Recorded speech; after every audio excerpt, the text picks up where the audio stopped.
Okay, so welcome back. So let's get right into it. I'm gonna do this piece of artwork with this cardboard. It is a, what do you call it, a corrugated piece of cardboard. I had it for a long time. It came with some furniture that I got. And I'm just gonna use these Dollar Tree cubes and the Jenga blocks. This is a good way just to create some artwork. I don't know, I came up with the idea and I was like, I wanted something to go in the bedroom that was like a little neutral. So I'm just gonna place the Jenga blocks and the cubes just in random like places, kind of creating like a 3D type effect with them. And once I put a few down and try to figure out how I want them to lay, so that I wanted them clustered in certain sections. Once I figured it out, then I glued them down.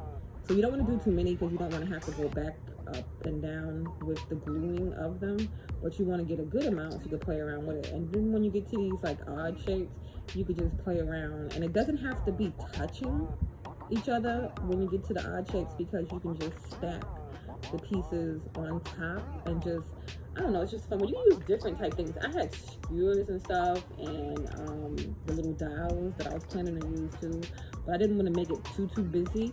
But you can play around and do it whatever way you want and create the texture for the piece.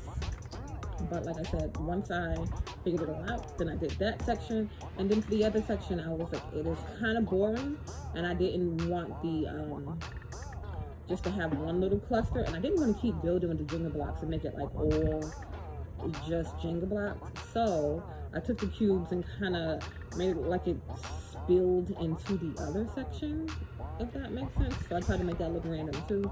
I later went back and added them to go all the way down, but for right now it's just, I just had it in that section. And again, you're just going to glue them down. And then it would have been better to paint the whole piece solid before I did this, but I painted it after. So if you paint it before, then you don't have to worry about the paint getting on the wood pieces. But like I said, I painted it after. But either way works. So I went with the spray paint, and that wasn't giving too good coverage, but I knew it wouldn't. So then I went back with the paint, and I thought this was going to be good enough just to kind of dab the paint on there and make it look, because I was trying to have it have the appearance of texture without having to add the texture. But that didn't work because it was still too flat when you looked at it, you know, in person. So I said, okay, let me use some texturized type paint. And I just took regular acrylic paint and baking soda. And I did like a half and half, so like half paint and half baking soda, because I wanted it real thick, kind of look like a plaster. I would have used a plaster if I had some, but I didn't. But I did have paint and baking soda. So that's what I did. The baking soda was kind of clumpy, so I had to beat little clumps out of it. And then I just mixed it up till it got to kind of a pasty kind of way that I wanted it to be. And then I just did it the same way I did with the paint, and just globbed it on in random places, but I did it all over. Oh yeah, okay, so for around the edges where it was, you know, it's corrugated, I just put tape, and then you can paint on top of that too if you wanted.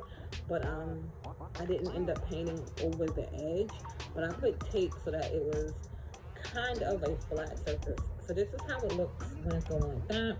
And then you gotta let it dry, because it just looks like glue. That's what it looks like. It looks like glue. It looks like glue.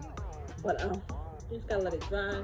And then once I did that, I came back in, and it only took like one box and a few other pieces of the Jenga blocks to cover around the whole thing, and it was a big piece. So I just took and I glued one side and one flat side, so one edge, so that it would just butt up to each other. You know, you can't really see it good, but the glue just, so glued into each other, and then on the piece where I put the tape at, and I just did that all around, wiping away any excess glue. And then if you get to the edge and it doesn't all the way meet up, you can just make it artistic there too. But for the most part it did. And then for the back, I just took some twine and hot glue and glued the little hoop on the back to be able to hang it onto the wall. And that was all it. It was done. And I thought it was a cute little custom piece that you can make your own. And it has like a real modern feel to me. All right, let me know what you think. And don't forget to subscribe, and I will see you in the next one.